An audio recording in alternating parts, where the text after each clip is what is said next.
So hello everyone, I am Vinod Singh and welcome to the current exam.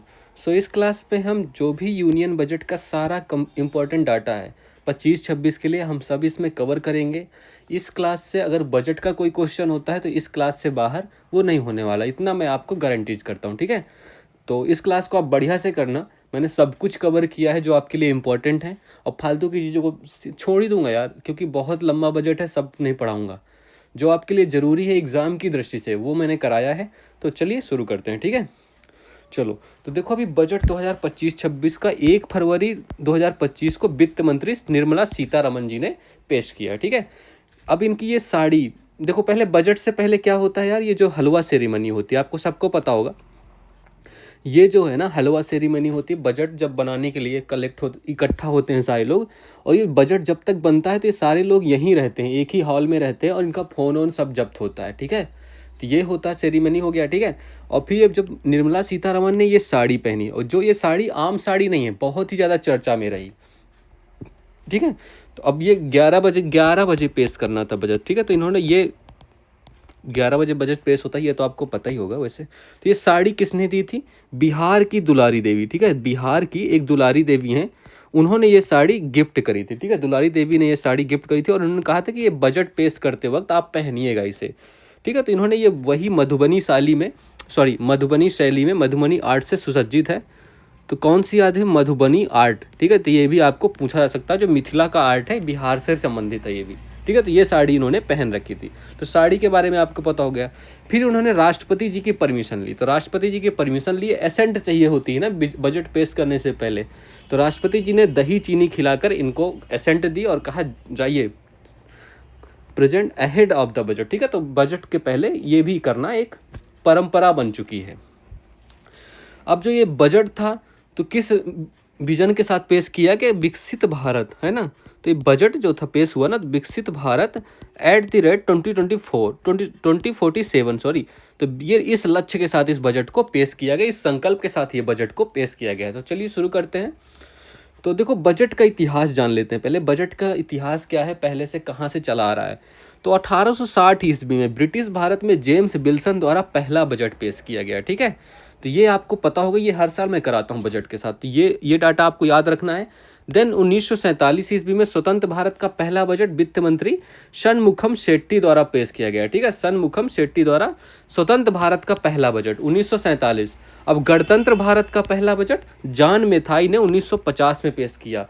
अब ये स्वतंत्र भारत और गणतंत्र भारत में आपको कंफ्यूज नहीं होना। ठीक है, बजट के इतिहास में सर्वाधिक बार मोरारजी देसाई द्वारा 10 बार बजट पेश किया गया, ये अभी भी रिकॉर्ड ही है। ठीक है, तो भारत में पहली बार महिला द्वारा इंदिरा गांधी ने कार्यवाहक वित्त मंत्री के रूप में बजट पेश किया। मतलब इन्होंने, वित्त मंत्री ने रिजाइन कर दिया, तब इन्होंने, इंदिरा गांधी जी ने एज ए कार्यवाहक वित्त मंत्री के रूप में बजट पेश किया। ठीक है, और सबसे लंबी अवधि का बजट भाषण निर्मला सीतारमण ने 2020 में पेश किया था, जिसकी अवधि क्या थी? 2 घंटा 42 मिनट। तो ये आपको याद रखना है। और इस बार कितना, लगातार 8वीं बार बजट पेश करने वाली पहले वित्त मंत्री हैं। ठीक है, सर्वाधिक बार लगातार बजट पेश करने में अगर नाम पूछता है तो सीतारमण जी हैं। ठीक है, और इन्होंने 1 घंटे 17 मिनट का बजट भाषण दिया इस बार। ठीक है, तो इतना पता हो गया आपको। चलो, अब संविधान में क्या है यार। ठीक है, संविधान में बजट अगर, अच्छा ये बताओ, बजट का संविधान में कोई उल्लेख है या नहीं? ठीक है, तो बजट का संविधान में कोई उल्लेख है तो बिल्कुल भी नाम नहीं है। बजट नाम का शब्द संविधान में है ही नहीं हमारे।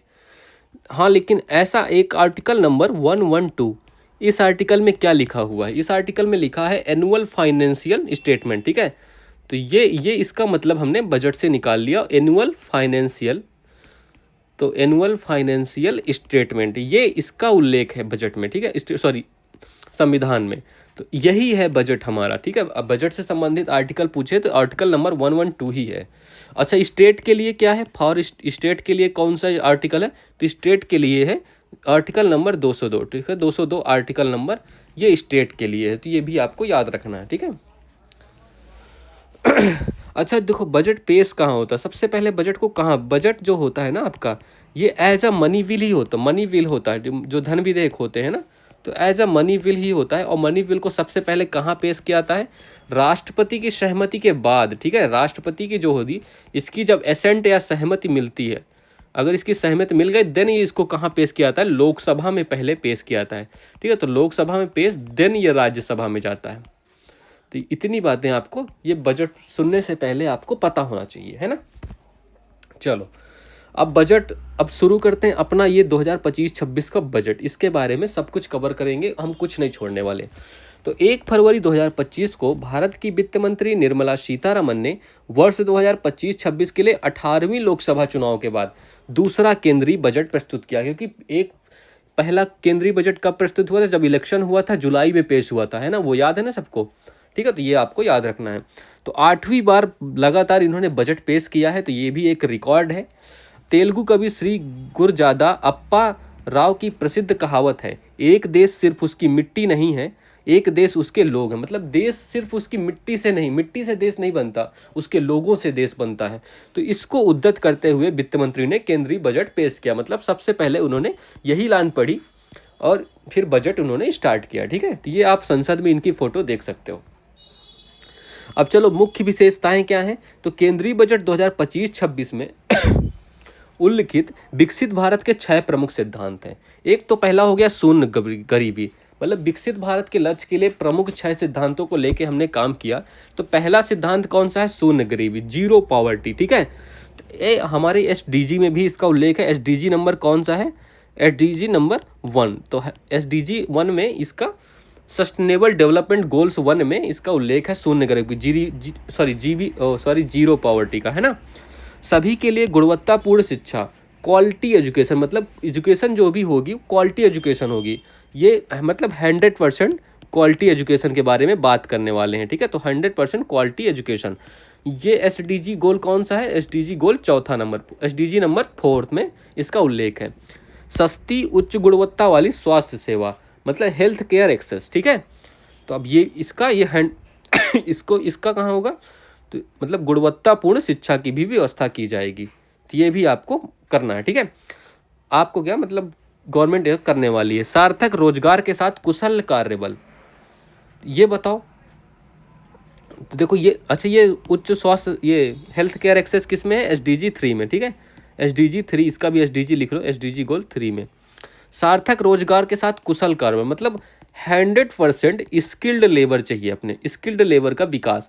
यार लेबर तो है अपने यहाँ, बट स्किल्ड लेबर नहीं है, तो इसकी स्किल्ड लेबर पर जोर देने वाले हैं इस साल हम लोग। ठीक है, ये देखो स्किल्ड लेबर। आर्थिक गतिविधियों में 70% महिलाओं की भागीदारी, वुमेन्स इकोनॉमिक पार्टिसिपेशन, ये बहुत ज़्यादा जरूरी होने वाला है। ठीक है, किसान भारत को विश्व खाद्य की टोकरी बना रहे हैं, मतलब food basket of the world बनाने के लिए ये करना पड़ेगा, food basket of the world. तो एग्रीकल्चरल एक्सीलेंस भी जरूरी। तो प्रिंसिपल ऑफ विकसित भारत, ये 6 के 6 प्रिंसिपल आपको याद रखने हैं। ठीक है, तो फूड बास्केट ऑफ वर्ल्ड के लिए हम लक्ष्य घोषित कर रहे हैं। ये तो 6 सिद्धांत हैं जो विकसित भारत के लिए प्रमुख होने वाले हैं। ओके, चलो अब देखो केंद्रीय बजट 2025-26 के अंतर्गत प्राथमिकता प्राप्त अनुभाग। अब बजट में गरीबों, ये चारों पहले याद रखनी है। ठीक है, चारों पॉइंट, गरीबों, युवाओं, किसानों और महिलाओं, ये 4 पॉइंट है। देखो गरीब, युवा, किसान और महिला, इन चारों के लिए प्राथमिकता दी गई है। ठीक है, इसका उद्देश्य विकास को बढ़ावा देना, निजी निवेश को आकर्षित करना, परिवारों का उत्थान करना और मध्यम वर्ग को सशक्त बनाना। यार तुम लोग नोट्स बनाते जाना, आपने शॉर्ट नोट्स कंप्लीट रखना, क्योंकि बार बार आप क्लास नहीं करोगे, है ना, बजट रिवाइज करने के लिए। और ये पूरे साल आपको हर एग्ज़ाम में आपको इसको रिवाइज करना पड़ेगा।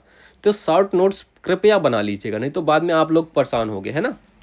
क्योंकि एक बार पढ़ने से नहीं होगा, रिवाइज करना ही पड़ेगा। तो शॉर्ट नोट्स बहुत ज़रूरी है, खुद के नोट्स चाहिए। मैं PDF शेयर कर दूंगा टेलीग्राम चैनल में, बट आपको खुद के नोट्स चाहिए होंगे, है ना। चलो अब 4 क्षेत्रों पर ध्यान केंद्रित किया गया। मेन 4 क्षेत्रों पर वित्त मंत्री ने विकास के 4 प्राथमिक इंजनों को रेखांकित किया। इनको क्या कहा गया है, विकास के 4 प्राथमिक इंजन। ठीक है, अब ये 4 प्राथमिक इंजन कौन कौन से हैं। एक एग्रीकल्चर हो गया, MSME हो गया, इन्वेस्टमेंट हो गया, एक्सपोर्ट हो गया, मतलब कृषि हो गया, MSME निवेश और निर्यात। इन 4 इंजनों के नाम याद रखने हैं आपको। ठीक है, और इनमें ईंधन क्या होगा, ईंधन जो ये इंजन है, ईंधन के रूप में क्या काम करने वाला, सुधार, मतलब जो फ्यूल होगा इसमें सुधार, इसमें फ्यूल के रूप में काम करेंगे। मार्गदर्शक क्या होने वाला, समावेशिता, इंक्लूसिविटी। तो ये समावेशिता जो होगी मार्गदर्शक की प्रेरणा देगी। गंतव्य कहाँ तक जाना है, विकसित भारत का लक्ष्य है हमारा। 2047 तक भारत को विकसित बनाना है, इसी लक्ष्य के साथ हमने ये बजट पेश किया है। ठीक है, तो इन चारों इंजन को आप लोग रट लीजिएगा, चारों इंजन आपको पता होना चाहिए। अभी हम इनको विस्तार रूप से डिस्कस करेंगे। ठीक है, उद्देश्य क्या है बजट का? ऐसे सुधारों का जोर 2047 में विकसित भारत के विजन के लक्ष्य को प्राप्त करने और समावेशी विकास पर है। मतलब ऐसे सुधार किए जाएंगे जिनसे 2047 तक भारत को विकसित बनाया जा सके और विजन का लक्ष्य प्राप्त करें और समावेशी विकास हो। समावेशी विकास समझते हो ना, मतलब विकास होना चाहिए, रियल विकास होना चाहिए, जस्ट नॉट इकोनॉमिक ग्रोथ, है ना। सुधारों के अन्य फोकस क्षेत्र कौन कौन से क्षेत्रों में सुधार की जरूरत है? तो इस बजट का उद्देश्य 6 क्षेत्रों में परिवर्तनकारी सुधार करना है। इनसे अगले 5 वर्ष की अवधि के दौरान हमारी विकास क्षमता और विश्व स्तर पर प्रतिस्पर्धा क्षमता बढ़ेगी। तो ये 6 क्षेत्र कौन कौन से? एक कराधान हो गया, टैक्सेशन हो गया, खनन हो गया, विद्युत क्षेत्र हो गया, वित्तीय क्षेत्र हो गया, शहरी विकास हो गया और विनियामक सुधार हो गया। तो ये 6 के 6 क्षेत्र भी आपको ध्यान रखने हैं। ठीक है, तो इन 6 क्षेत्रों पर हम सुधार करने वाले हैं। चलो, तो केंद्रीय बजट 2025-26 में रेखांकित विकास इंजन। अब विकास इंजनों के बारे में डिटेल से करते हैं। तो आखिर क्या है ये विकास इंजन, है ना, तो इनके बारे में हम कर लेते हैं। तो केंद्रीय बजट 2025-26 में 4 विकास इंजन कौन से हैं? कृषि हो गया, MSME हो गया, निवेश और निर्यात। इन चारों के बारे में हम अब डिटेल से करने वाले हैं कि इनमें क्या सुधार किए गए हैं, क्या इनके लिए बजट है, तो सब कुछ जानने वाले हैं। ठीक है, अब पहला इंजन कौन सा है? कृषि है। कृषि पहला इंजन है हमारा। तो कृषि के लिए कौन सा है? प्रधानमंत्री धन धान्य कृषि योजना। लगा लो इंपॉर्टेंट का मार्क, और ये 100% आपकी एग्जाम में आने वाला है। ठीक है, तो इसमें क्या होना, राज्यों के साथ साझेदारी में शुरू किया जाएगा और 100 जिलों को कवर किया जाएगा। कितने जिलों को? 100 जिले। अब देखो मैं चलो यार मार्क करता जाता हूँ ताकि आपको ज़्यादा दिक्कत ना हो, है ना। ठीक है, चलो डन। अच्छा ठीक है, चलो हो गया। देखो, तो 100 जिले, इसमें 100 जिलों को मार्क, 100 जिले जरूरत होंगे, 100 जिलों को कवर किया जाएगा, जिसमें से 1.7 करोड़ किसान लाभान्वित होने वाले हैं। ठीक है, तो ये आपको ध्यान रखने। इसका उद्देश्य क्या होगा? एक तो उत्पादकता बढ़ाना होगा, फसल विविधीकरण को बढ़ावा देना, भंडारण क्षमता को बढ़ाना, सिंचाई में सुधार करना और ऋण सुविधा उपलब्ध कराना। ठीक है, तो इस योजना का ये उद्देश्य होगा। कृषि उत्पादकता हो गया, फसल विविधीकरण, पंचायत और ब्लॉक स्तर पर फसल कटाई के पश्चात भंडारण में वृद्धि।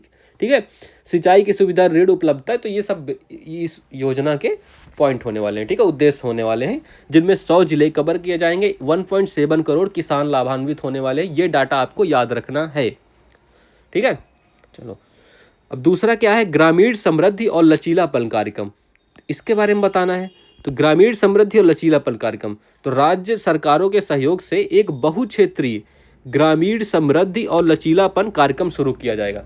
किसके? राज्य सरकारों के सहयोग से। ठीक है, तो चरण 1 में 100 विकासशील कृषि जिलों को शामिल किया जाएगा। पहले चरण में 100 विकासशील कृषि जिले रहेंगे और भूमिहीन परिवारों के लिए अवसरों का विस्तार किया जाएगा। छोटे किसानों के लिए कृषि उत्पादकता, भंडारण और आधुनिकीकरण को बढ़ावा दिया जाएगा। उद्यम, रोजगार और वित्तीय स्वतंत्रता के जरिए महिलाओं का सशक्तिकरण किया जाना है। ठीक है, तो ये आपको ध्यान रखना। ये सारा उद्देश्य और फोकस क्या है? तो इस कार्यक्रम का उद्देश्य कौशल विकास, निवेश और प्रौद्योगिकी अपनाने को बढ़ावा देकर अल्प रोजगार से निपटना है तथा ग्रामीण महिलाओं, युवाओं, किसानों, छोटे किसानों और भूमिहीन परिवारों पर ध्यान केंद्रित करना है। ठीक है, तो ये प्रथम चरण में 100 विकासशील जिले, ये इंपॉर्टेंट पॉइंट है, ये आपको लिख लेना है अपनी नोट्स में, अब भी लिखो। और राज्य सरकारों के सहयोग से चलाया जाने वाला है, तो ये भी आप ध्यान रखना। चलो, अब दालों में आत्मनिर्भरता मिशन, ये बहुत ही ज़्यादा इंपॉर्टेंट है, इससे क्वेश्चन बनने वाला है आपका। ठीक है, तो दलहन आत्मनिर्भरता मिशन, तो इसमें 3 दालों पर फोकस किया गया है। तुअर की दाल, तूर दाल या तुअर की दाल जो भी कहते हैं, उड़द और मसूर, इन तीनों दालों को आप अपने नोट्स पे अभी तुरंत लिखो।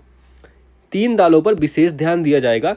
नेफेड और NCCF अगले 4 वर्षों तक किसानों से इन दालों की खरीद करेंगे, तो 4 वर्षों तक इनसे खरीदारी की जाएगी। ठीक है, तो देखो, केंद्रीय एजेंसियां अगले 4 वर्षों में किसानों द्वारा उपलब्ध कराई जा रही इन तीनों दालों की अधिकतम खरीद करेंगी, मतलब मैक्सिमम खरीद करने वाले हैं।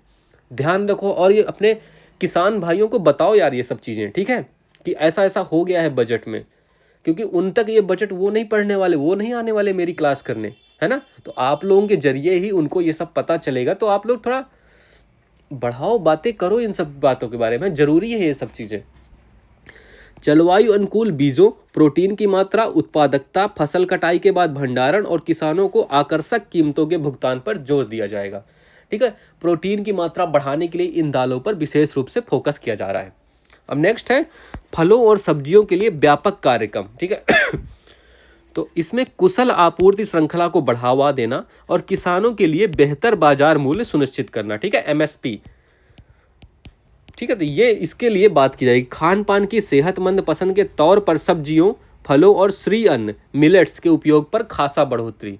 आपको पता ना इंटरनेशनल मिलेट वर्ष कब था? 2023 है ना। तो 2023 को मिलेट वर्ष के रूप में, मोटे अनाज का वर्ष के रूप में मनाया गया था, है ना, मिलेट वर्ष, है ना। तो ये आपको पता होगा, ये तो हमने कई बार किया है। तो कार्यक्रम का उद्देश्य क्या है? उत्पादन बढ़ाना, आपूर्ति को प्रभावी बनाना, प्रसंस्करण को बेहतर बनाना और किसानों को आकर्षक कीमत उपलब्ध कराना। कृषि उत्पादक संगठनों और सहकारी समितियों जैसे संस्थागत तंत्र का निर्माण करना। ठीक है, तो ये सब आपको ध्यान रखना है। अब चलो बिहार में मखाना बोर्ड। बिहार के बारे में तो भाई क्या बात करें, बिहार तो जैसे ऐसे नहीं होता है, बजट केंद्रीय बजट लगता ही नहीं है जब बिहार के बारे में पढ़ो, लगता है यार ये तो बिहार का स्पेशल बजट चल रहा है। तो बिहार में मखाना बोर्ड, ये क्वेश्चन आपको एग्जाम में आने ही वाला है ना। मखाना बोर्ड, तो मखाना के उत्पादन, प्रसंस्करण और मूल्य संवर्धन को बढ़ाने हेतु तो इसकी स्थापना की जाएगी। अच्छा, मखाना के उत्पादन में पहले स्थान पर कौन है? तो पहले स्थान पर बिहार ही है। ठीक है, चलो, और उच्च, ये तो बिहार में मखाना बोर्ड बनाया जाएगा, ये आपको ध्यान रखना है। उच्च उपज देने वाले बीजों पर राष्ट्रीय मिशन, तो अनुसंधान को मजबूत करना और 100 से अधिक उच्च उपज देने वाली और कीट प्रतिरोधी बीज किस्मों की उपलब्धता सुनिश्चित करना। ठीक है, कपास उत्पादकता मिशन, ये इंपॉर्टेंट है आपके लिए। ठीक, कपास उत्पादकता मिशन के बारे में, तो सतत कृषि को बढ़ावा देने, अतिरिक्त लंबे रेशे वाले कपास का उत्पादन बढ़ाने और गुणवत्ता में सुधार लाने के लिए 5 वर्ष की पहल है। कितने वर्ष की? 5 वर्ष की। ये आपको ध्यान रखना है, 5 वर्ष क्या है। देखो अभी आपको लग रहा होगा सब ठीक है, सब याद है, सब याद है, बट मान लो यार मेरी बात, जब एग्जाम पेपर आप लिख रहे होगे ना, 5, 6, 2, 3 ऐसे सब दिमाग में आता है, नहीं कर पाते तो ये लिख लो अपनी नोट्स पे। ठीक है, तो 5 वर्षीय मिशन के दौरान कपास की खेती की गुणवत्ता और उत्पादकता में काफ़ी सुधार होगा। कपास की अतिरिक्त लंबाई वाली किस्मों को बढ़ावा दिया जाएगा और किसानों को विज्ञान एवं प्रौद्योगिकी का हर संभव समर्थन किया जाएगा। देखो ये आपके एज अ स्टेटमेंट ये क्वेश्चन आ जाता है, तीनों स्टेटमेंट दे दिया जाएगा, कौन सा सही है कौन सा गलत है। 5 की जगह 3 कर दिया तो हो गए कन्फ्यूज आप लोग, है ना। तो ये सब आपको ध्यान रखना होगा। चलो, किसान क्रेडिट कार्ड लगा लो, इसमें भी इंपॉर्टेंट का मार्क। किसान क्रेडिट कार्ड केसीसी की बढ़ी हुई सीमा, तो 7.7 करोड़ किसानों के लिए ऋण की सीमा को सुविधाजनक बनाने के लिए 3 लाख रुपए से 5 लाख, पहले 3 लाख थी, अब जो उसको कर दिया गया है 5 लाख, ये आपको ध्यान रखना है। ठीक है, 3 लाख से 5 लाख कर दिया गया है। तो किसान क्रेडिट कार्ड की लिमिट बढ़ाई जा रही है, जिसमें लिमिट बढ़ाकर 3 से 5 हो गई। किसान 7 करोड़ से ज़्यादा किसानों को आसान लोन मिल सकेगा। मत्स्य विकास में क्या किया गया है? तो भारतीय विशिष्ट आर्थिक क्षेत्र और उच्च सागर में सतत मत्स्य पालन के लिए नई रूपरेखा अंडमान एवं निकोबार तथा लक्षद्वीप पर ध्यान केंद्रित करेगा। तो ये बात आपको ध्यान रखना होगा। तो कहाँ ध्यान केंद्रित करना है? अंडमान निकोबार और लक्षद्वीप पर मत्स्य विकास के लिए ध्यान केंद्रित किया जाएगा। ठीक है, तो ये भी आपको ध्यान रखना होगा। अब ये असम में यूरिया संयंत्र, ये आपको ध्यान रखना है, कहाँ यूरिया संयंत्र बनने जा रहा है? असम में। असम का नाम भूलना मत, यूरिया संयंत्र के नाम पर। तो कृषि उत्पादकता को बढ़ावा देने के लिए ब्रह्मपुत्र घाटी उर्वरक निगम लिमिटेड, ये भी आपको ध्यान रखना, ब्रह्मपुत्र घाटी उर्वरक निगम लिमिटेड BVFCL के परिसर में 12.7 लाख मीट्रिक टन क्षमता का, ये क्षमता भी आपको याद रखनी है, यूरिया संयंत्र स्थापित किया जाएगा। समझ गए कहाँ स्थापित किया जाएगा? ब्रह्मपुत्र घाटी उर्वरक निगम लिमिटेड के परिसर में, असम में ये यूरिया संयंत्र बनने वाला है और 12.7 लाख मीट्रिक टन क्षमता का बनने वाला है। तो ये सब आपको ध्यान रखना है। असम में भी कहाँ? ये नामरूप में बनेगा, असम में एक नामरूप नाम की जगह है, तो वहाँ बनने वाला है। तो ये आपको याद रखना है। ठीक है, ये सब याद रखना है आपको। चलो, अब दूसरा इंजन, आपका पहला इंजन कृषि मैंने कवर कर दिया। अब सब कुछ आपने नोट्स में लिख लिया होगा। अब आप देख लो, सारा डाटा आपके पास है। आपको अब कृषि को पढ़ने के लिए कहीं और भागने की जरूरत नहीं है। तो ये पूरी क्लास करोगे, आपका बजट क्लियर हो जाएगा, आप श्योर हो जाओगे, कॉन्फिडेंट हो जाओगे, बजट से कुछ भी पूछ लो। ऐसी क्लास देने वाला हूँ मैं आपको। चलो, दूसरा इंजन कौन सा है? एमएसएमई, सूक्ष्म लघु और मध्यम उद्यम मंत्रालय। अब इसमें क्या क्या सुधार किए जाएंगे? तो संशोधित एमएसएमई वर्गीकरण। अच्छा, एमएसएमई का जो वर्गीकरण था उसमें भी संशोधन हुआ इस बार। तो निवेश और कुल कारोबार सीमाओं को क्रमशः बढ़ाकर 2.5 करोड़ और 2 गुना बढ़ाया गया है, जिससे लघु उद्यम के लिए ऋण का अवसर बढ़ेंगे। अब देखो क्या चेंजेस किए गए हैं। अभी तक क्या था, माइक्रो इंटरप्राइजेस थे, माइक्रो उद्यम थे, जो एक था इन्वेस्टमेंट, ठीक है, करोड़ में है वैल्यू, 1 करोड़ था, अब क्या हो गया, 2.5 करोड़ हो गया, मतलब 2.5 गुना बढ़ गया ये, है ना। स्मॉल स्मॉल स्मॉल उद्यम जो थे, मतलब लघु उद्यम, उनके लिए 10 करोड़ था पहले, अब 25 करोड़ हो गया है बढ़कर। तो जो मीडियम मध्यम उद्यम थे, 50 करोड़ से सीधे 125 करोड़ हो गया है, ठीक है। तो ये आपको ध्यान रखने हैं, ये वैल्यू आपको पूछा जा सकता है। और टर्नओवर कितने होगा, 5 से 10 बढ़ाया गया, 50 से 100 और 250 से 500 टर्नओवर। तो ये आपकी ये डाटा इंपॉर्टेंट है आपके लिए, ये याद रखना इसमें, ठीक है। उन्नत ऋण गारंटी योजना। अब ये बातों ये पूछो, देखो उन्नत ऋण गारंटी योजना ये क्या है?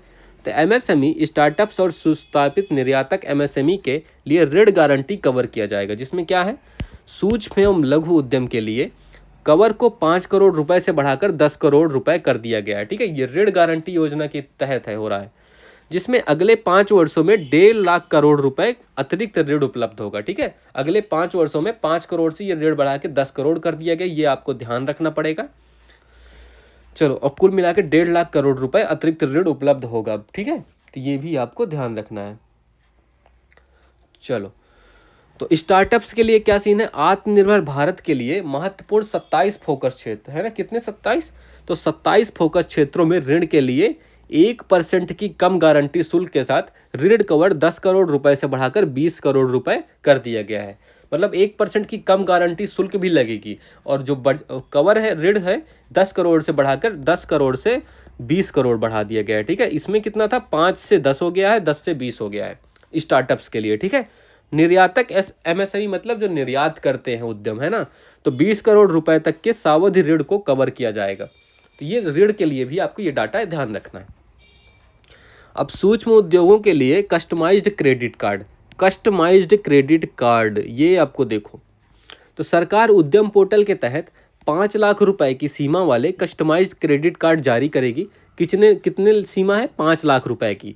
तो कस्टमाइज्ड क्रेडिट कार्ड की सीमा क्या होने वाली? 5 लाख रुपए। पहले साल में 10 लाख कार्ड जारी किए जाएंगे, तो ये आपको भी याद रखना, ठीक है। सीमा कितने होने वाली है? 5 लाख सीमा होगी, और पहले साल में कितने? 10 लाख कार्ड जारी किए जाएंगे। कस्टमाइज्ड क्रेडिट कार्ड सूक्ष्म उद्योगों के लिए, ठीक है। सूक्ष्म उद्योग, हर देखो एवरी पॉइंट आपके लिए इंपॉर्टेंट है, क्वेश्चन कहीं से भी पूछ सकता है। किन उद्योगों के लिए कितनी लिमिट है, कितने कार्ड जारी किए जाएंगे, क्या कार्ड जारी किया जाएगा, सब पूछा जा सकता है। स्टार्टअप्स के लिए नया फंड ऑफ फंड्स, क्या है? फंड ऑफ फंड्स, मतलब स्टार्टअप्स के लिए एक नया फंड ऑफ फंड्स नाम का लॉन्च किया जाएगा। क्या लॉन्च किया जाएगा? Fund of funds, funds of fund, fund of fund, ऐसे घुमा के फुना के कुछ भी हो सकता है आपका क्वेश्चन, जिसमें 10,000 करोड़ रुपए का अतिरिक्त योगदान होने वाला है, ठीक है। चलो, अब फंड ऑफ फंड्स है क्या?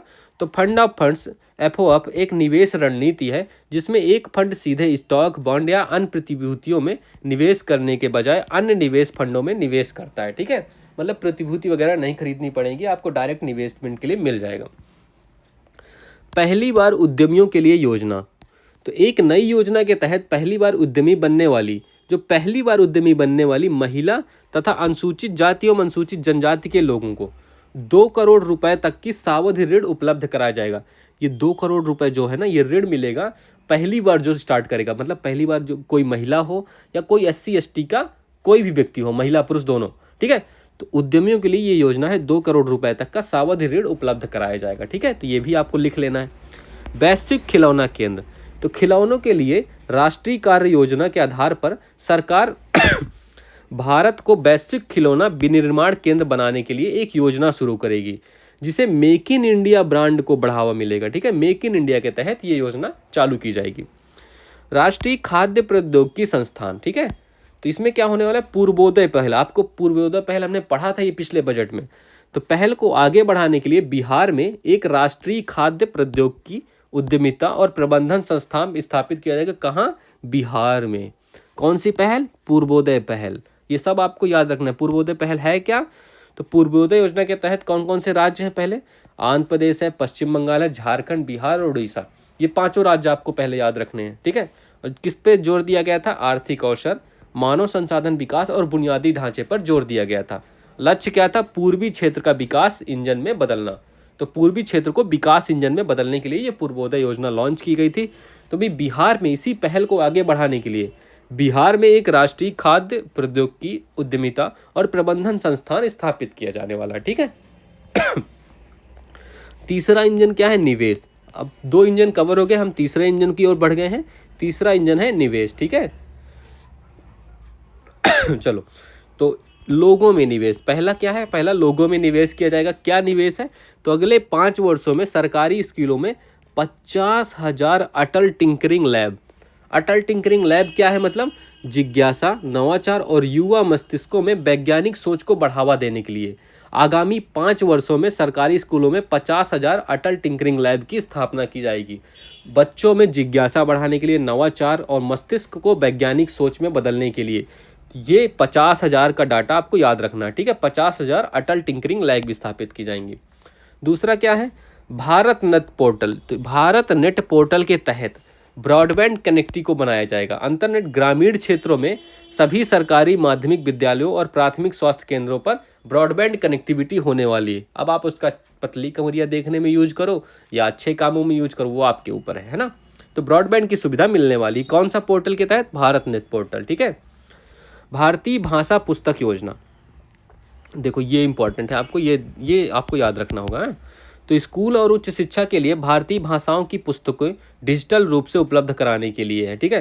ठीक है, तो भारतीय भाषा पुस्तक योजना स्टार्ट की जाने वाली है, ठीक है। चलो, डे केयर कैंसर सेंटर, ठीक है। देखो इसमें क्या होगा? इन्हें अगले 3 वर्षों में सभी जिला अस्पतालों में स्थापित किया जाएगा और वर्ष 2025-26 तक 200 सेंटर स्थापित किए जाएंगे, जिससे कैंसर उपचार की किफ़ायती उपलब्धता सुनिश्चित होगी, ठीक है। तो 25-26 में कितने? 200 केंद्र स्थापित किए जाने वाले हैं, तो ये भी आपको ध्यान रखना है। Make for India, make for the world, ये लोगो है, ये आपका स्लोगन होने वाला। Make for India, make for the world, विनिर्माण के लिए वैश्विक साझेदारी के साथ कौशल विकास के लिए 5 राष्ट्रीय उत्कृष्टता केंद्र। कितने? 5 राष्ट्रीय उत्कृष्टता केंद्रों की स्थापना होने वाली है, ठीक है। ये भी आपको ध्यान रखना है। यार मैं इसको साफ कर देता हूँ ताकि आप इसके PDF नोट्स आपके ख़राब ना हो, है ना। चलो, तो 5 राष्ट्रीय उत्कृष्टता केंद्रों की स्थापना होने वाली है। 500 करोड़ रुपए के परिव्यय के साथ शिक्षा के लिए AI उत्कृष्टता केंद्र। क्या है? अरे यार ये क्या है? चलो, तो शिक्षा के लिए AI उत्कृष्टता केंद्र कितना? 500 करोड़ का निवेश किया जाएगा उसमें, ठीक है। जल जीवन मिशन, कुल बजट परिव्यय को बढ़ाकर 67,000 करोड़ रुपए कर दिया गया है, ठीक है। कितना बढ़ा दिया गया? 67,000 करोड़ रुपए। ये आपके लिए इंपॉर्टेंट है, ठीक है। जल जीवन मिशन को ध्यान से पढ़ियो। तथा इस मिशन की अवधि 2028 तक बढ़ा दी गई। कब तक ये अवधि बढ़ाई गई है? 2028 तक, ठीक है। जिससे ग्रामीण जल परियोजनाओं के लिए अधिक वित्त पोषण के साथ सार्वभौमिक पाइप जलापूर्ति सुनिश्चित होगी, ठीक है। तो 2028 तक जल जीवन मिशन को बढ़ा दिया गया है। और कितना बजट कितना कर दिया गया है? 67,000 करोड़ रुपए, ठीक है। उड़ान, उड़े देश का आम नागरिक, है ना। उड़े देश का आम नागरिक, ये स्कीम है। उड़े देश का आम नागरिक। क्षेत्रीय संपर्क योजना, तो संशोधित उड़ान योजना के अंतर्गत 120 नए गंतव्यों को शामिल किया गया है। कितने? 120 नए गंतव्यों को शामिल किया जाएगा, जिसका लक्ष्य अगले 10 वर्षों में 4 करोड़ यात्रियों को सेवा प्रदान करना होगा। तो अगले 10 वर्षों में कितने? 4 करोड़ यात्रियों को सेवा प्रदान की जाएगी उड़ान योजना के तहत। 120 नए गंतव्यों को भी शामिल किया जाएगा।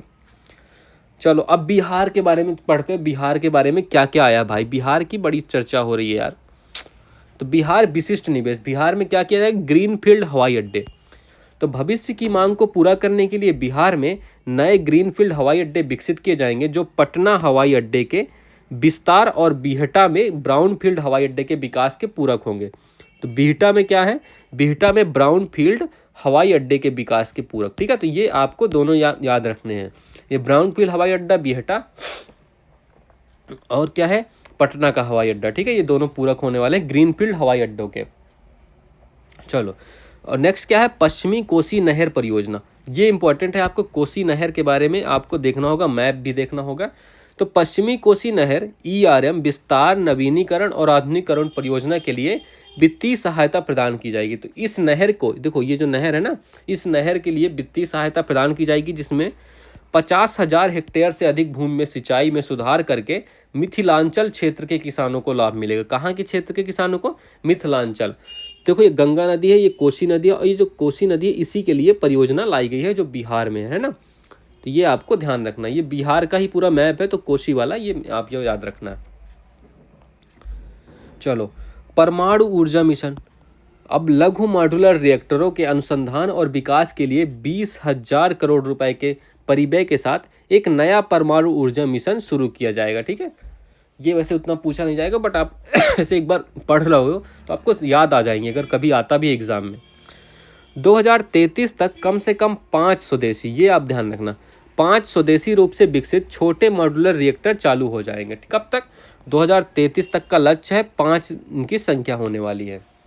समुद्री विकास कोष। तो भारत के समुद्री बुनियादी ढांचे के विकास को समर्थन देने के लिए 25,000 करोड़ रुपए की पूंजी के साथ एक समुद्री विकास कोष की स्थापना की जाएगी। ठीक है, सरकार इस कोष में 49% तक योगदान देगी, शेष धनराशि निजी क्षेत्र से जुटाई जाएगी। ठीक है, तो चलो, IIT का विस्तार। 6500 अतिरिक्त छात्रों के लिए अतिरिक्त बुनियादी ढांचा भारत की तकनीकी शिक्षा क्षमता को बढ़ावा देगा। ठीक है, PM रिसर्च फेलोशिप, ये ध्यान रखना, ये इंपॉर्टेंट है। तो IIT और IISc में उन्नत अनुसंधान के लिए 10,000 की फेलोशिप लॉन्च की गई है, PM रिसर्च फेलोशिप योजना के तहत। ठीक है, रोजगार आधारित विकास के लिए पर्यटन। तो देश भर के 50 प्रमुख पर्यटन स्थलों में को राज्यों के सहयोग से चैलेंज मोड के तहत विकसित किया जाएगा। कितने? 50 प्रमुख पर्यटन स्थलों को। चलो, तो अब चौथा और लास्ट इंजन करते हैं। तो चौथा इंजन क्या है? निर्यात। तो इस इंजन के बारे में क्या देखते हैं? तो निर्यात संवर्धन मिशन। पहला मिशन कौन सा है? निर्यात संवर्धन मिशन। तो क्षेत्रीय और मंत्रालयीय लक्ष्यों के साथ निर्यात संवर्धन मिशन का शुभारंभ किया जाएगा।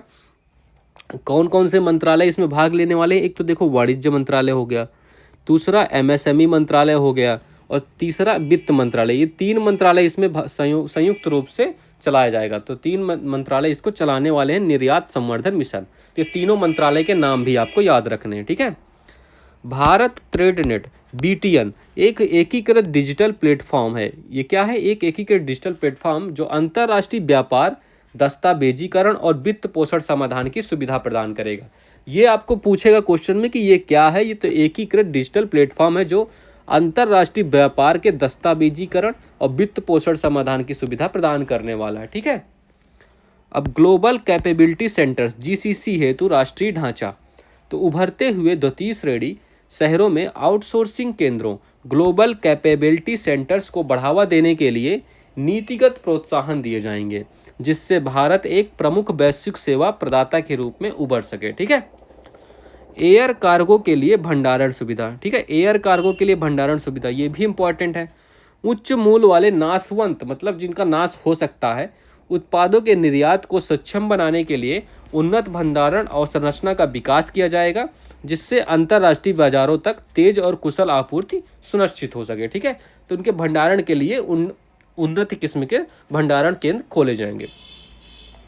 चलो, अब देखो, सुधार करते विकास इंजन के ईंधन के रूप में। अब जो विकास के इंजन है उनके ईंधन के रूप में सुधारों का क्या योगदान रहने वाला है ना। तो बीमा क्षेत्र में क्या क्या सुधार होंगे? तो बीमा क्षेत्र में FDI, पूरी तरह से भारत में निवेश करने वाली कंपनियों के लिए बीमा क्षेत्र में FDI की सीमा जो पहले 74% है, ठीक है, तो 74% से बढ़ाकर कितनी 100% कर दी गई है। ठीक है, तो जो FDI थी तो उसको बढ़ाकर क्या कर दिया गया, 74% से 100%। तो भारत में निवेश करने वाली कंपनियों के लिए, ठीक है, तो जो बाहर से निवेश करती थी उनके 74% से बढ़ाकर अब 100% कर सकते हैं, जिससे अधिक विदेशी पूंजी और प्रतिस्पर्धा के लिए द्वार खुलेंगे। ठीक है, तो विदेशी पूंजी आने की और चांसेस हो बढ़ेंगे। ग्रामीण क्रेडिट स्कोर, तो सार्वजनिक क्षेत्र के बैंक ग्रामीण क्षेत्रों और स्वयं सहायता समूह के सदस्यों की सेवा के लिए एक ढांचा विकसित करेंगे। ठीक है, जिससे इन क्षेत्रों में ऋण पहुंच को सुविधाजनक बनाने के लिए ग्रामीण क्रेडिट स्कोर का लाभ उठाया जा सकेगा। तो ये भी आप देख लेना। राज्यों का निवेश मित्रता सूचकांक, क्या उनसे सूचकांक है? निवेश मित्रता सूचकांक। तो राज्यों के बीच प्रतिस्पर्धात्मक सहकारी संघवाद को बढ़ावा देने के लिए 2025 में एक निवेश मित्रता सूचकांक जारी किया जाएगा। देखो, तो अब क्या होने वाला है, कौन सा राज्य कितना निवेश करता है, निर्यात करता है या सॉरी निवेश करता है, तो उसके लिए एक सूचकांक जारी किया जाएगा जिसमें राज्यों को स्कोर मिलेगा। तो इससे प्रतिस्पर्धा बढ़ेगी और राज्य प्रोत्साहित होंगे, ठीक है, ये करने के लिए। चलो अब ये करते हैं राजकोषीय समेकन। अब डाटे पे आते हैं, जो आपको रटना है डाटा पूरा, है ना। तो पहला क्या है, राजकोषीय घाटा। राजकोषीय घाटा कितना रहा, कब रहा, पिछले साल क्या था, अब आगे क्या रहेगा, तो ये सब देखने वाले हैं हम लोग, ठीक है। तो संशोधित अनुमान 2024-25 जीडीपी का 4.8%, मतलब 2000, देखो ये 2024-25 में क्या था 4.8 था, ठीक है। ये फिस्कल डेफिसिट है, मतलब राजकोषीय घाटा है। और रेवेन्यू डेफिसिट क्या था, रेवेन्यू मतलब व्यय घाटा कितना था 1.9, ठीक है। तो ये भी आपको ध्यान रखना, पूछा यही जाएगा आपको, फिस्कल डेफिसिट ही पूछा जाएगा। बाकी आपको पढ़ना होगा, तो चारों डाटा इसमें लिखे हुए हैं, आप देख सकते हो। तो 2025 में कितना रहने वाला है, तो 4.4। तो 4.4 मतलब इस साल भी घटने वाला है। देखो ट्रेंड क्या रहा है, ये घटता ही जा रहा है यहाँ से, है ना। तो ये अच्छी बात है हमारे लिए, ठीक है। ये अच्छी, अरे क्या हो गया, तो ये अच्छी बात है, ठीक है। तो ये घट ही रहा है राजकोषीय घाटा, ये हमारे लिए अच्छे संकेत हैं। तो ये दोनों डाटा बहुत ही इंपॉर्टेंट, इन दोनों डाटा को आपको याद रखना है। 23-24 का भी 5.6% है, ये भी आप याद रख सकते हो, ठीक है। देखो अब रिसिप्ट का मतलब क्या होता है, प्राप्तियाँ, कितना प्राप्त होने वाला है, प्राप्तियाँ। और एक्सपेंडिचर का मतलब क्या होता है, व्यय, ठीक है। अब पहला क्या है, रेवेन्यू रेसिप्ट, मतलब राजस्व प्राप्तियाँ। इसका क्या मतलब होने वाला है, राजस्व प्राप्तियाँ। अब इसका डाटा देखो, इसमें क्या है, तो देखो 2025-26 के लिए कितना होने वाला है, तो ये लाख करोड़, 34.2 लाख करोड़, ठीक है। तो ये होने वाला है राजस्व प्राप्तियाँ इस साल के लिए। और पिछले साल कितना था, तो 30.9, ठीक है। तो ये आपको ये दो डाटा याद रखना, बस ज़्यादा नहीं आपको, बाकी इसमें 2023 से है, वो आपको ध्यान नहीं देना, ठीक है। और पूंजीगत प्राप्तियाँ कितनी है, कैपिटल रिसिप्ट मतलब क्या होता है, पूंजीगत प्राप्तियाँ, तो ठीक है। तो इसमें क्या होना, 16.4, ठीक है, 16.4 लाख करोड़। और लास्ट ईयर कितना था, 16.3। तो ये इसमें ज़्यादा चेंजेस नहीं है। देखो ये डाटा नहीं पूछा जाता, बस आपको एक बार देख लेना है ताकि कोई दिक्कत ना हो, बस आपको पता होना चाहिए। एक्सपेंडिचर मतलब व्यय, तो इफेक्टिव कैपिटल पूंजीगत व्यय क्या होने वाला है, पूंजीगत व्यय 15.5 लाख करोड़। और लास्ट ईयर कितना था, 13.2 लाख करोड़, ठीक है। और राजस्व व्यय क्या होने वाला है, 39.4, और लास्ट ईयर 37 लाख करोड़ था, ठीक है। तो ये आपको इतने बस याद रखने हैं। 8 डाटा मैंने बताए हैं, 8 के 8 आप लोग एक बार पढ़ लीजिएगा। चलो अब ये कुछ प्रमुख आंकड़े हैं। देखो ये आंकड़े आपको बिल्कुल भी रटने की जरूरत नहीं, बट आपको पता होना चाहिए टोटल कितना है। टोटल जो बजट है, टोटल बजट आपके बजट में कितना था, कितना बैलेंस है इस बार बजट का, है ना। तो टोटल बजट कितना है, 50,65,345। देखो ये लिखा है, ये जो कुल व्यय है ना, तो ये 50, ठीक है, 50,65,345 करोड़ में है, ठीक है। तो 50,35,345 करोड़, इतना इसका बजट का एस्टिमेट होना, टोटल बजट का साइज होने वाला है, ठीक है। ये आपको याद ही होगा, ये याद ही रखना है आपको। और राजस्व प्राप्तियाँ क्या है, टोटल 34,20,000 है ना। और पूंजी प्राप्तियाँ 16,44,000, जो मैंने अभी ये डाटे में कराए है ना, ये सब कराया मैंने, ठीक है। कुल प्राप्तियाँ आपको पता हो गया 50 लाख, है ना। चलो तो ये देखो 2023 का, 2024 का अनुमानित, और 2024-25 का अनुमानित और संशोधित अनुमानित, दोनों सब लिखा हुआ है। आपको वैसे ज़्यादा देखने जो, राजस्व घाटा भी देख लो। तो राजस्व घाटा कितने होने वाला है, 2023-24 में क्या था, 7,65,000।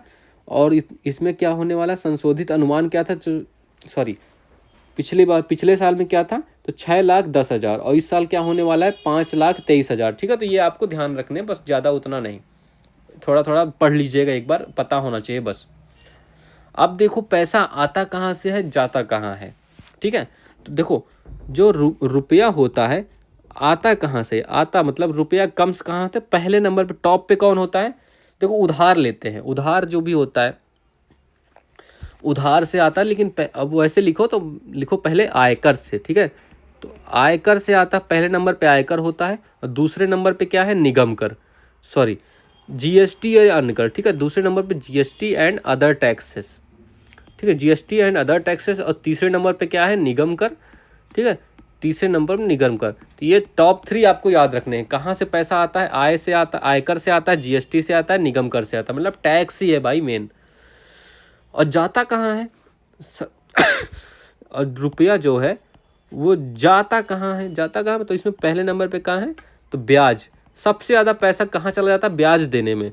और दूसरे नंबर पे क्या है, ठीक है, मतलब राज्यों का हिस्सा जो करों वरों में होता है वो उसको देने में, फिर ब्याज में। और फिर क्या आता है, फिर केंद्रीय जो सेंट्रल स्पॉन्सर्ड स्कीम होती है ना, सेंट्रल स्पॉन्सर्ड स्कीम होती है, उनमें जाता है। तो आप इसको मैप के थ्रू देख लेते हैं। और देखो, तो देखो रुपी कम्स फ्रॉम, ये कहाँ से आ रहा है, तो ये आता है सबसे ज़्यादा कहाँ से आ रहा है, बारोइंग एंड अदर लाइबिलिटी, मतलब उधार लेते हैं हम, 24% उधार लेते हैं। देन और 22% इनकम टैक्स से आता है और 18% जीएसटी एंड अदर टैक्सेस से, ठीक है। तो पहले नंबर पे उधार हो गई, तो आपकी उधारी हो गई, उधार लेते हैं इतना। फिर इनकम टैक्स हो, आयकर हो गया, ठीक है, तो आयकर हो गया दूसरे नंबर पर। तीसरे नंबर पर जीएसटी हो गया और चौथे नंबर पर निगम टैक्स, ठीक है। तो निगम कर हो गया चौथे नंबर पे। तो ये आपको याद रखने हैं, ठीक है। तो 1 2 3 एंड 4, तो इतने याद रखने हैं, ठीक है।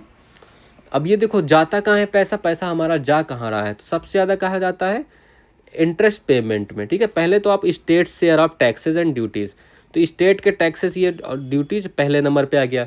दूसरे नंबर पर ब्याज हो गया, है ना, ब्याज जो हम लोग देते हैं तो वो दूसरे नंबर पे आ गया। और तीसरे नंबर पे क्या है, तीसरे नंबर पर जो केंद्र सरकार की योजनाएं हैं, ठीक है, तो केंद्र सरकार की योजनाओं पे जाता है, ये थर्ड नंबर है इसमें। ओके, चलो अब देखो कैसे खर्च होगा केंद्र सरकार का पैसा, जो इतना 50,65,345 करोड़ रुपए आया है, तो कैसे खर्च करेंगे भैया इतना, तो वो भी देख लो। देखो सबसे ज़्यादा कहाँ खर्चा होने वाला है, सबसे ज़्यादा ये ब्याज तो टॉप पे रहेगा यार, ब्याज तो हमें देना ही है ना, तो इसका तो हमेशा पहला स्थान रहेगा। अगर इसको छोड़ दिया जाए तो सबसे ज़्यादा कहाँ खर्च होने वाला है बताओ, सबसे ज़्यादा फिर कहाँ खर्च होगा, तो ये भी देख लो। तो परिवहन में, ठीक है, परिवहन में खर्च होने वाला है। टॉप पे क्या है, परिवहन है।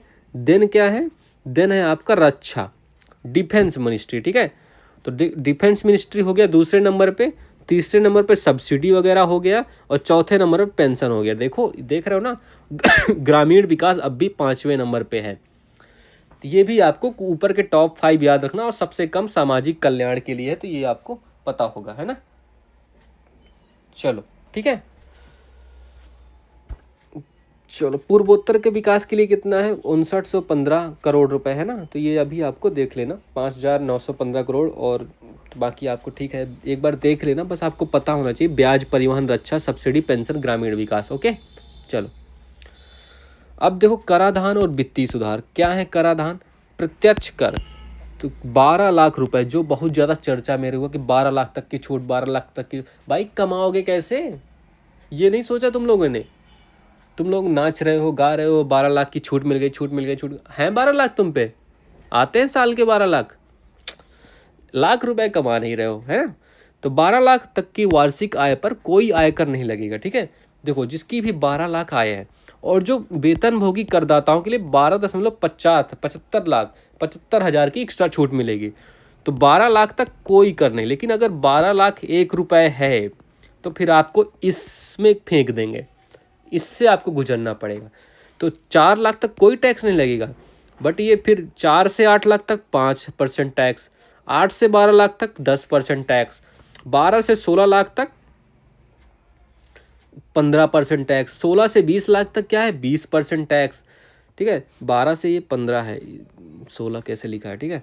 चलो 16 से 20 लाख तक 20% टैक्स, 20 से 24 लाख 25%, और 24 लाख से ऊपर जो भी होगा 30% टैक्स देना पड़ेगा, ठीक है। समझ गए ना, 12 लाख तक की छूट है। अगर 12 लाख से आप 1 लाख 13 लाख अगर किसी की सैलरी है तो उसको तो बेचारे को देना पड़ गया, है ना। तो 12 लाख वाला ज़्यादा खुश होगा, 13 लाख वाला थोड़ा दुखी होने वाला है समझ गए। चलो अब स्रोत पर कटौती, टीडीएस, ठीक है। तो रेंट पर टीडीएस की सीमा को 2.4 लाख रुपए से बढ़ाकर 6 लाख रुपए तक किया गया है, ठीक है। जो रेंट पर टीडीएस होने वाला है तो 2.4 लाख से बढ़ाकर 6 लाख कर दिया गया है, जिससे कर अनुपालन का बोझ कम होने वाला है। और वरिष्ठ नागरिकों के लिए ब्याज पर कर कटौती की सीमा 50,000 से दोगुनी होकर 1 लाख हो गई है। अब इनको 50,000 की जगह 1 लाख में कर कटौती दी जाएगी, ठीक है। वरिष्ठ नागरिकों के लिए है ये। कर का रिटर्न क्या है, तो अद्यतन कर का रिटर्न की सीमा 2 वर्ष से बढ़ाकर 4 वर्ष कर दी गई है, ठीक है। तो ये सीमा बढ़ा दी गई है, जिससे स्वैच्छिक कर अनुपालन में सुविधा होने वाली है।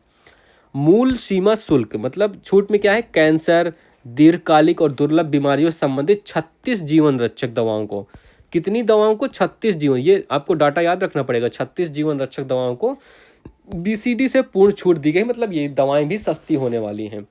घरेलू उत्पादन को बढ़ावा देने के क्रम में इलेक्ट्रिक वाहनों एवं मोबाइल उपकरणों हेतु लिथियम आयन बैटरी विनिर्माण पूंजीगत वस्तुओं की छूट दी गई, मतलब मोबाइल और ये जो बैटरी वाली कार स्कूटी हैं सब सस्ता होने वाला है। पूंजीगत वस्तुओं को छूट दी गई, ठीक है।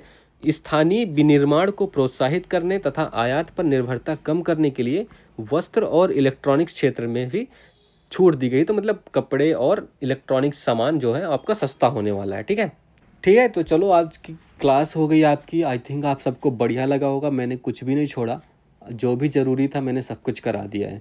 तो इस क्लास से बाहर नहीं आएगा आपका क्वेश्चन, तो यार इस सब के लिए आप लोग तो लाइक करना, ठीक है। लाइक तो ज़रूर करोगे, शेयर भी करना, ठीक है। शेयर करना अपने दोस्तों तक और सब्सक्राइब करवाना, ठीक है। सब्सक्राइब भी करना है आप लोगों को, ठीक है। चलो, so all the best for your exams and have a good day and